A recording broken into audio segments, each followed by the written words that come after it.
ಇಡೀ ದೇಶ ನಮ್ಮ ಕರ್ನಾಟಕದ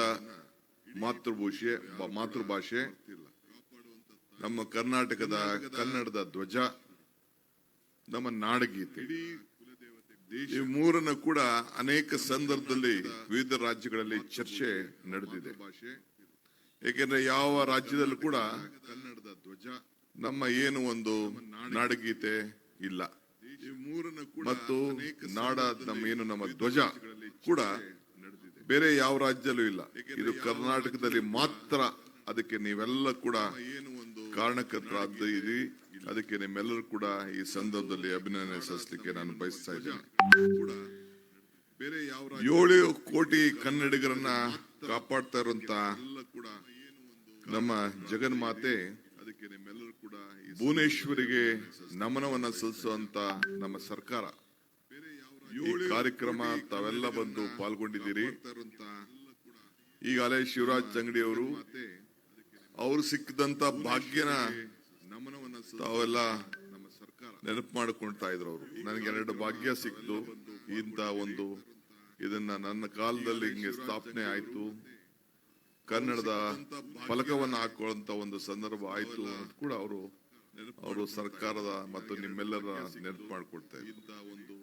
ನೋಡಿ, ನಿಮ್ ಒಂದು ಓಟ್ಗೆ ಎಷ್ಟು ಶಕ್ತಿ ಬಂದಿದೆ. ಒಂದು ಓಟ್ಗೆ 5 ಗ್ಯಾರಂಟಿ ಸಿಕ್ತು, ನಾಮಫಲಕ ಎಲ್ಲ ಕೂಡ ಕನ್ನಡದ ಬೀಳ್ತು. ವಿಧಾನಸೌಧ ಕಾರ್ಯಾಂಗ, ಶಾಸಕಾಂಗ, ನ್ಯಾಯಾಂಗ ಮಧ್ಯದಲ್ಲಿ ತಾಯಿ ಭುವನೇಶ್ವರಿ ಕೂಡ ಇವತ್ತು ಸಾಕ್ಷಾತ್ ದೇವತೆ ಇಲ್ಲಿ ಕೂತಿದ್ದಾಳೆ ನಮ್ಮೆಲ್ಲ ರಕ್ಷಣೆ ಮಾಡ್ಲಿಕ್ಕೆ.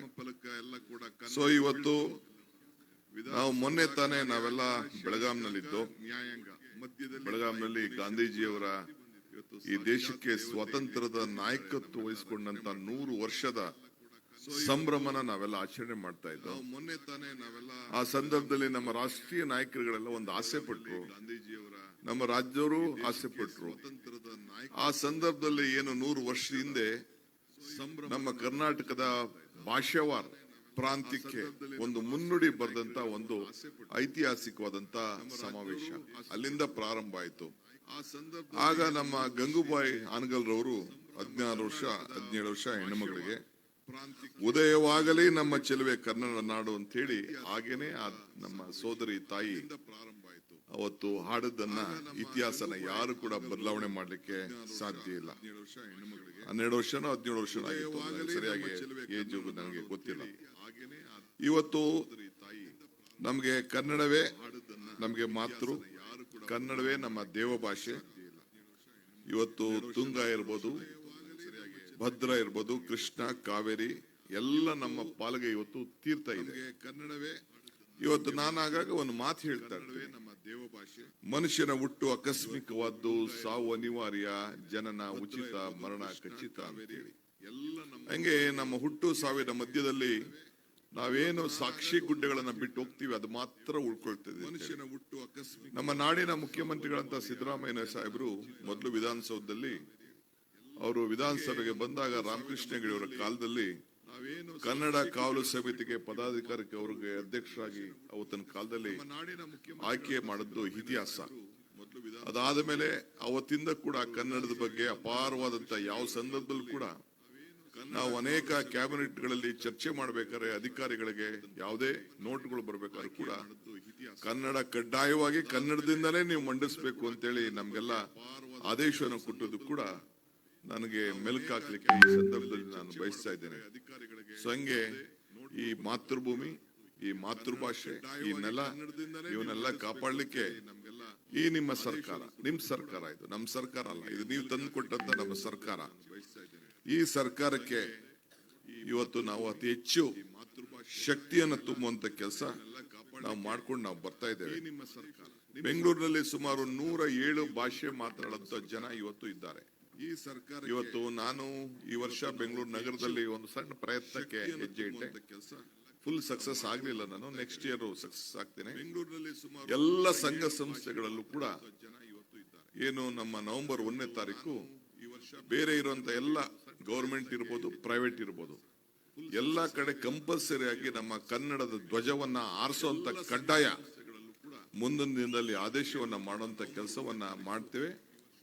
ಇಲ್ಲ ಮುಂಚಿತವಾಗಿ ನಾವೇ ಬೇಕಾದ್ರೆ ಅವ್ರಿಗೆಲ್ಲ ಬಾವುಟಗಳನ್ನ ಸಪ್ಲೈ ಮಾಡುವಂತ ಕೆಲಸ ನಮ್ಮ ಕನ್ನಡ ಸಂಸ್ಕೃತಿ ಇಲಾಖೆ ಮಾಡುವಂತ ಕೆಲಸವನ್ನ ಮುಂದಕ್ಕೆ ಬೆಂಗಳೂರು ನಗರದಲ್ಲಿ ಇಲ್ಲ ಕಾರ್ಪೊರೇಷನ್ ವತಿಯಿಂದಾಗ್ಲಿ ನಾವು ಕೊಟ್ಟು ಅವತ್ತು ಎಲ್ಲ ನಮ್ಮ ಶಾಲೆಗಳಲ್ಲಿ ಪ್ರತಿ ಶಾಲೆಯಲ್ಲಿ ಪ್ರೈವೇಟ್ ಇರ್ಬೋದು ಗೌರ್ಮೆಂಟ್ ಇರ್ಬೋದು ನಮ್ಮ ಕನ್ನಡ ರಾಜ್ಯೋತ್ಸವದಿಂದ ಸಾಂಸ್ಕೃತಿಕವಾದಂತಹ ಕಾರ್ಯಕ್ರಮಗಳನ್ನ ನಡೆಸಿ ಆ ವೈಭವನ್ನ ಕಾಪಾಡಿಕೊಂಡು ಚಿಕ್ಕ ಮಕ್ಕಳಿಂದ ಕೂಡ ಯಾವುದೇ ಭಾಷೆಯಿಂದ ಕಲಿತ್ಕೊಂಡ್ರು ಕೂಡ ಆ ಕನ್ನಡ ಬಹಳ ಪ್ರಮುಖವಾದ್ದು.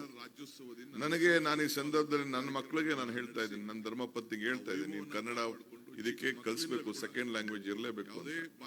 ಬಹಳ ಕಷ್ಟ ಸೆಕೆಂಡ್ ಲ್ಯಾಂಗ್ವೇಜ್ ಕಲ್ತ್ಕೊಳ್ಳಿಲ್ಲ ಅಂತಂದ್ರೆ ಈ ಅನೇಕ ನಮ್ಮ ಇಂಗ್ಲಿಷು ಇಂಟರ್ನ್ಯಾಷನಲ್ ಲೆವೆಲ್ ಗ್ಲೋಬಲ್ ಮಟ್ಟಕ್ಕೆ ಹೋಗ್ಬೇಕಾದ್ರೆ ನಮ್ಮ ಮಕ್ಕಳುಗಳು ಬಹಳ ಕಷ್ಟ ಪಡ್ತಾರೆ ಕನ್ನಡವನ್ನ ಇದು ಮಾಡ್ಲಿಕ್ಕೆ. ಸೊ ಅದಕ್ಕೆ ಈಗಾಗಲೇ ನಮ್ಮ ಸರ್ಕಾರಗಳಲ್ಲಿ ಇವತ್ತು ಅದಕ್ಕೆ ದೊಡ್ಡ ಹೆಚ್ಚಿಗೆ ಒತ್ತನ್ನು ಕೊಟ್ಕೊಂಡು ನಮ್ಮ ಮನೇಲೆ ನಾವು ಇದಕ್ಕೆ ಬಹಳ ಹೆಚ್ಚಿಗೆ ಒತ್ತನ್ನು ಕೊಡಬೇಕಾದದ್ದು ನಮ್ಮೆಲ್ಲರ ಕರ್ತವ್ಯ.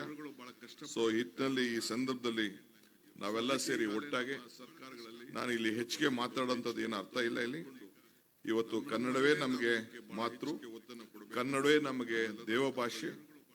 ಈಗಿರುವಂತ ಸಂದರ್ಭದಲ್ಲಿ ನಾವು ಯಾವುದಕ್ಕೂ ಕೂಡ ಜಗದೆ ಈ ಭಾಷೆಯನ್ನೆಲ್ಲ ಸಂಸ್ಕೃತಿಯನ್ನ ಉಳಿಸ್ಕೊಳ್ಳಿಕ್ಕೆ ನಾವು ಮಾತ್ರ ಸರ್ಕಾರ ಮಾತ್ರ ಮಾಡಿದೀವಿ ಅಂತ ನಾನು ಹೇಳಲಿಕ್ಕೆ ನಾನು ತಯಾರಿಲ್ಲ. ನೀವುಗಳು ಇಡೀ ಹಳ್ಳಿ ಅನೇಕ ಒಕ್ಕೂಟಗಳು, ಸಂಘ ಸಂಸ್ಥೆಗಳು, ವೇದಿಕೆಗಳು ಎಲ್ಲ ಕೂಡ ಈ ಭಾಷೆನ ಉಳಿಸ್ಕೊಳ್ಳಿಕ್ಕೆ ತಾವೆಲ್ಲ ನಮ್ಗೆಲ್ಲ ಏನೋ ರಾಜಕಾರಣದಲ್ಲಿ ಅಧಿಕಾರ ಬೇಕು ಅಂತ ನಾವು ಹೋರಾಟ ಮಾಡ್ತೀವಿ. ನೀವು ಯಾರು ಕೂಡ ರಾಜಕಾರಣದ ಬಗ್ಗೆ ಚಿಂತೆ ಮಾಡದೆ, ಅಧಿಕಾರಕ್ಕೆ ಚಿಂತೆ ಮಾಡದೆ, ನಮ್ಮ ಈ ದೇಶದಲ್ಲಿ ನಾನು ಹುಟ್ಟಿದ್ದೇನೆ, ನಮ್ಮ ಭಾಷೆ ತಾಯಿ ಭಾಷೆ. ಬ್ರಿಟಿಷ್ ಅವರು ಕೂಡ ಈ ದೇಶವನ್ನ ನಮ್ಮನ್ನು ಬಿಟ್ಟು ಹೋಗ್ಬೇಕಾರೆ ಅವರು ಮಕ್ಕಳನ್ನ ನಾವು ಸೇರಿಸ್ಬೇಕಾರೆ ನಿಮ್ ಫಾದರ್ ಟಂಗ್ ಏನು ಅಂತ ನಾವು ಕೇಳಲಿಲ್ಲ. ಇದನ್ನ ಅರ್ಜಿ ಬರೀಬೇಕಾದ್ರೆ ನಿಮ್ಮ ಮಾತೃಭಾಷೆ ಯಾವುದು ಅಂತ ಹೇಳಿದ್ರು. ಹಂಗೆ ನಾವು ಯಾರು ಕೂಡ ನಮ್ಮ ಮಾತೃಭಾಷೆನ ಉಳಿಸ್ಕೊಳ್ಳಿಕ್ಕೆ ನಾವೆಲ್ಲ ಪ್ರಯತ್ನ ಮಾಡ್ತೇವೆ. ನಾವು ಹೆಣ್ಣಿಗೆ ಎಷ್ಟು ಪ್ರಾಕೃತಿದ್ದೆ, ಇವತ್ತು ಭುವನೇಶ್ವರ್ಗೆ ತಾಯಿ, ಭೂಮಿ ತಾಯಿ ಅಂತ ನಾವು ಕರಿತೀವಿ. ಯಾವ ಊರಿಗೆ ಹೋದ್ರು ಕೂಡ ನಿಮ್ ಗ್ರಾಮ ಯಾವ್ದು, ಗ್ರಾಮ ದೇವತೆ ಯಾವ್ದು ಅಂತ ಕೇಳ್ತಾರೆ. ಗಂಡಸ ದೇವ್ರನ್ನ ಯಾರು ಕೇಳುದಿಲ್ಲ. ನನಗೆ ಇನ್ವಿಟೇಷನ್ ಕೊಡ್ಬೇಕಾದ್ರೆ ಫಸ್ಟ್ ಶ್ರೀಮತಿ ಮತ್ತು ಶ್ರೀ ಡಿ.ಕೆ. ಶಿವಕುಮಾರ್ ಅಂತ ಹೇಳ್ತಾರೆ. ಫಸ್ಟ್ ಶ್ರೀ ಹೆಣ್ಣು, ಆಮೇಲೆ ಗಂಡು. ವೆಂಕಟೇಶ್ವರನ್ ಕರಿಬೇಕಾದ್ರೆ ಕೂಡ ಲಕ್ಷ್ಮೀ ವೆಂಕಟೇಶ್ವರ ಅಂತಾರೆ. ಪರಮೇಶ್ವರನ್ ಕರಿಬೇಕಾದ್ರೆ ಪಾರ್ವತಿ ಪರಮೇಶ್ವರ ಅಂತ ಹೇಳ್ತಾರೆ. ಹಂಗೆ ಮೊದಲು ಹೆಣ್ಣು ಆಮೇಲೆ ಗಂಡು. ಹಂಗೆ ಈ ಮೊದಲು ನಮ್ಮ ಪರಂಪರೆ, ನಮ್ಮ ಭೂತಾಯಿ, ಆ ಭೂತಾಯಿನೇ ನಮ್ಮ ಇವತ್ತು ಇಲ್ಲಿ ನೆಲೆಸಿದಂತ ತಾಯಿ ಭುವನೇಶ್ವರಿ. ನಿಮ್ಮೆಲ್ಲರ ಸನ್ನಿಧಿಯಲ್ಲಿ ಇಡೀ ಸರ್ಕಾರ ಆ ತಾಯಿಗೆ ಪ್ರಣಾಮವನ್ನು ಅರ್ಪಿಸಲಿಕ್ಕೆ ಬಯಸ್ತಾ ಇದ್ದೇವೆ.